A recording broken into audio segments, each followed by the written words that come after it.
हर बाप चाहता है कि वो अपने औलाद को हर किस्म की परवरिश दे। वो अपने बच्चे को इतना पढ़ाए कि वो सबसे आगे चला जाए। अगर मैं नहीं पढ़ाऊँ तो वो इस दुनिया का सबसे बड़ा इंसान बने। लेकिन सब कुछ रहते हुए भी, पैसा से लेकर प्रॉपर्टी रहते हुए भी, ये नहीं सोचा गया कि मैं अपनी बेटी को इतना पढ़ाऊँ कि उसकी ख्वाहिश पूरी हो जाए। वो जो बनना चाहती है मैं उसे बना सकूं। सुना था कि पापा ऐसे होते हैं कि अपने बच्चों को बहुत कामयाब करने की हर ख्वाहिश पूरी करते हैं, और अगर उनके पास पैसा नहीं होता तो वो अपना सब कुछ गिरवी रखकर अपने बच्चों को पढ़ाते हैं। क्या मुझे हक नहीं था कि मैं अपनी ख्वाहिशों को पूरा कर सकूं? मैं सानिया, मैं अपने घर की तीसरे नंबर वाली लड़की हूँ। मैं अपने माँ बाप की तीसरे नंबर वाली लड़की हूँ। मेरी दो बहनें थी और दो भाई थे। दो बहनों की शादी हो गई थी और भाइयों की अभी शादी रह गई थी, क्योंकि वो लोग मुझसे छोटे थे और मैं तीसरे नंबर वाली लड़की थी। मैं पढ़ाई में बहुत अच्छी थी और मैं अपने क्लास में नंबर 1 आया करती थी। जब मेरी पढ़ाई कंप्लीट हो गई और मैंने 12th पास कर लिया तो मेरा बहुत अच्छा मार्क्स आया, और जब मैं रिजल्ट लेकर अपने घर आई तो मेरे घर वालों ने देखा तो कुछ खास रिएक्ट नहीं किया। उनके चेहरे पर वो खुशी नहीं दिख रही थी जो होनी चाहिए थी, क्योंकि मैं पूरे क्लास में टॉप करी थी और 97% मेरा 12th में आया था। उसी रात मैं अपनी माँ को अपने कमरे में ले गई और अपने माँ से मैंने कहा कि माँ, मैं पढ़ना चाहती हूँ और मेरा मार्क्स इतना अच्छा आया है कि मेरी क्लास की सारी सहेलियाँ कहती हैं कि तुम्हें आगे पढ़ाई करना चाहिए और मुझे डॉक्टर बनने का बहुत शौक है। माँ, तुम सुन लो, मैं शादी अभी नहीं करूँगी, मुझे पढ़ाई कंप्लीट करनी है, मुझे आगे एडमिशन करवाना है। मेरी ये सब बातें सुनकर मेरी माँ ने मुझसे कहा, क्या बकवास कर रही हो? क्या तुम्हें पता नहीं है कि हमारे घरों में बेटियां की शादी 20 साल की उम्र में कर दी जाती है? हाँ, तुम्हारा थोड़ा लेट हो गया है, लेकिन अब तुम पढ़ चुकी हो, तुम्हारी शादी हम जल्द ही कर देंगे। ये सब फिजूल की बातें तुम मत सोचो, क्योंकि अब तुम वही जाओगी जहाँ तुम्हारा लिखा है। क्योंकि लड़कियों को पढ़ना लिखने से कुछ नहीं मिलता है, बल्कि उन्हें जाकर अपने ससुराल में अपना घर बसाना चाहिए। मैंने माँ के मुंह से ये सब बात सुनी तो मैं अफसोस करने लगी, और उस रात में पूरी रात जागते जागते बस यही सोच रही थी कि माँ तो साथ नहीं दे रही है, सुबह होते ही मैं पापा से बात करूँगी।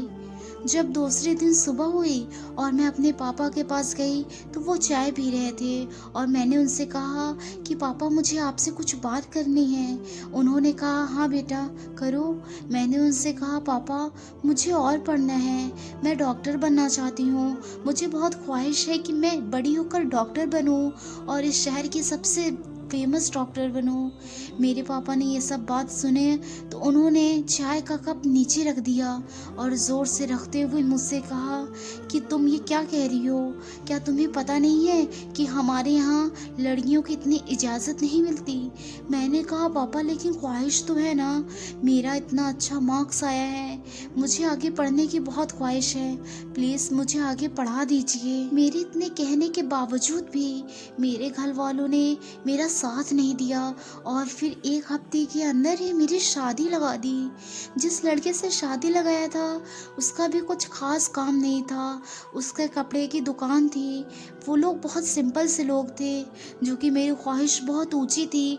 मुझे कुछ अच्छा बनना था और इस शहर के लिए कुछ करना था। मैंने बहुत समझाया लेकिन कोई नहीं माना, और मेरी शादी 1 हफ्ते बाद लगा दी गई, और फिर 1 महीने बाद 9 मार्च को मेरी शादी थी। मैं बस दिन रात घुट घुट कर यह सोचती रहती थी कि अब मेरी शादी हो जाएगी तो मैं कुछ नहीं करूँगी, क्योंकि अब मैं क्या कर सकती हूँ। लेकिन फिर जब उस रात मेरी नींद खुली, मुझे बहुत ही चकमा लगा, क्योंकि मैंने ख्वाब में खुद को डॉक्टर बनते हुए देखा।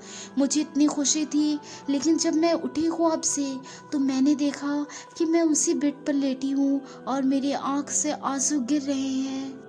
शादी का दिन आ जाता है और मेरे घर वाले सब बिजी हो जाते हैं। सब अपना अपना काम देखने लगते हैं कि शादी में कोई कमी ना रह जाए। हाँ, वो लोग मेरे लिए बेहतर चाहते थे, मैं ये जानती हूँ, लेकिन उन्हें भी तो समझना चाहिए कि हर लड़की की ये ख्वाहिश नहीं होती कि वो घर रहकर सिर्फ अपनी फैमिली देखे, बल्कि वो फैमिली के साथ साथ खुद भी कुछ बनना चाहती हैं। मैं सेल्फ डिपेंडेंट बनना चाहती थी, लेकिन मैं ये नहीं बनना पा रही थी। इस वजह से मैं घुट-घुट के मर रही थी।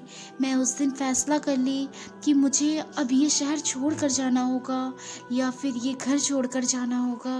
उस दिन मैंने ठान लिया कि अब मैं इस घर से चली जाऊँगी और फिर सब लोग इधर-उधर थे, उतने में मैं ओझल हो गई और अपने घर से भाग गई। सब रिश्ते नाते तोड़ दिया क्योंकि मैं कुछ गलत नहीं करना चाहती थी।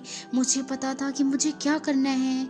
उस रात मैं अपने फ्रेंड के घर पहुंच गई और उसे कहा कि प्लीज़ मुझे आज रात के लिए अपने घर रख लो। उसने कहा ठीक है, आज तुम्हें मेरे घर रहना है तो तुम रह लो, लेकिन आज तो तुम्हारी शादी है ना। मैंने उससे कहा मैं तुम्हें सब कुछ बताऊंगी, बस मुझे आज रात अपने घर पे रहने दो। उसने मुझे अपने कमरे में ले गया और फिर वहाँ पे हम लोग ने बातें की। मैंने उसे सब कुछ बताया, लेकिन उसने मुझसे कहा कि तुम गलत कर रही हो, जो तुम्हारे माँ बाप कर रहे हैं तुम वो कर लो। इस दुनिया वाले किसी के सहारा नहीं बनेंगे। मैंने कहा अब मैंने जो कर लिया है अब मैं उसी पे रहूँगी, अब आगे जो होगा वो देखा जाएगा। कैसे कैसे रात बिताई, फिर सुबह होते ही फिर मैं उसके घर से बाहर चली गई और फिर मेरे कान की बाली जो थी उसको मैंने एक सुनार की शॉप पर गई और वहाँ पर मैंने उसे बेच दिया और फिर वो उस वक्त 8,500 का बिक रहा था। मैंने उसे बेचा और जाकर यूनिवर्सिटी में एडमिशन करवा लिया और फिर मैं एमए की क्लास लेने लगी। मैं साथ साथ पढ़ रही थी और फिर मेरी ज़िंदगी ऐसे ही चल रही थी, लेकिन रहने के लिए कोई जगह नहीं थी। मैं सोच रही थी अब मैं कहाँ रहूँगी। बस यही सोचते सोचते जब पढ़कर बाहर निकली और फिर जब मैं जान रही थी तो वहाँ से कोई रास्ता नहीं दिख रहा था। सामने मुझे एक स्टेशन दिखा जो रेलवे स्टेशन था। मैं वहाँ पर चली गई और वहाँ पर जो मुसाफिर खाना है वहाँ जाकर मैं बैठ गई। बिल्कुल सन्नाटा था, वहाँ कोई था ही नहीं, सिर्फ एक बूढ़ी औरत थी जो कि वहाँ पर अकेली बैठी रोटी खा रही थी।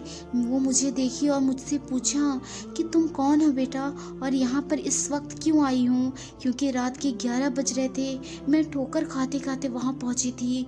मैंने कहा कि इस दुनिया में मेरा कोई नहीं है और मैं यहाँ रहना चाहती हूँ। तो उन्होंने मुस्कुरा कर जवाब दिया, चलो ऊपर वाले ने मुझे तुम्हारा सहारा बनाकर भेज दिया है, लो आओ और इसमें 2 रोटी है, एक रोटी तुम खा लो, एक रोटी मैं खा लेती हूँ।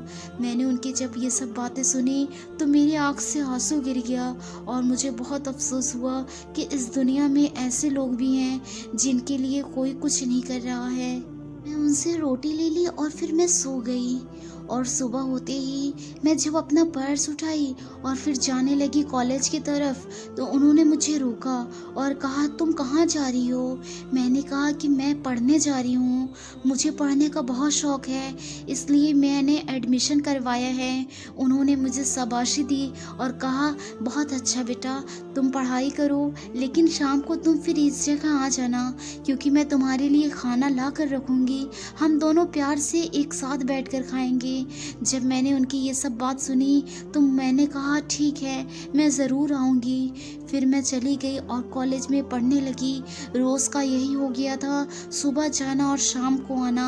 वो जो थी वो एक रेस्टोरेंट में बर्तन मांजने का काम करती थी, वहाँ से जो खाना पाती थी वो लाकर रख लेती और हम लोग साथ में खाना खाया करते थे और फिर हम लोग एक दूसरे के सहारा बन गए थे। ऐसे ही दिन बीतते गए और फिर जब उस साल का रिज़ल्ट आया तो मेरी ज़िंदगी ही बदल गई। रिज़ल्ट में मैंने पूरे यूनिवर्सिटी में टॉप किया था और नंबर 1 मार्क्स लाया था, जिसकी वजह से मेरे स्कूल का नाम बहुत बढ़ गया था और दूर दूर से लोग उस कॉलेज को जान गए थे। मेरे प्रिंसिपल ने मुझे ऑफ़र किया और कहा तुम अलीगढ़ में इस यूनिवर्सिटी में जाकर पढ़ सकती हो और फिर वहाँ पे तुम्हारा खाना पीना और पढ़ना लिखना सब फ्री है। मैंने उनसे कहा ओके सर, मैं ज़रूर जाऊँगी क्योंकि मुझे ऐसा लग रहा था कि मैं अपने मंजिल के बहुत करीब हूँ। वहाँ पहुँचते ही मैंने बहुत कुछ हासिल कर लिया। मैं फिर से टॉप कर ली, वहाँ से मुझे और आगे भेजा गया। फिर मैं रोज़ किसी न किसी कदम उठाती थी और मैं हर जगह टॉप की। उसकी वजह से मैंने एक ऐसी पहचान हासिल कर ली जिससे दूर-दराज़ के लोग मुझे जानते हैं। मैं अपना नाम नहीं बता सकती हूँ क्योंकि इसमें मेरी फैमिली इन्वॉल्व है। मैं आज इस शहर की बहुत बड़ी डॉक्टर हूँ और मैंने उस बूढ़ी औरत को अपने साथ ले लिया है।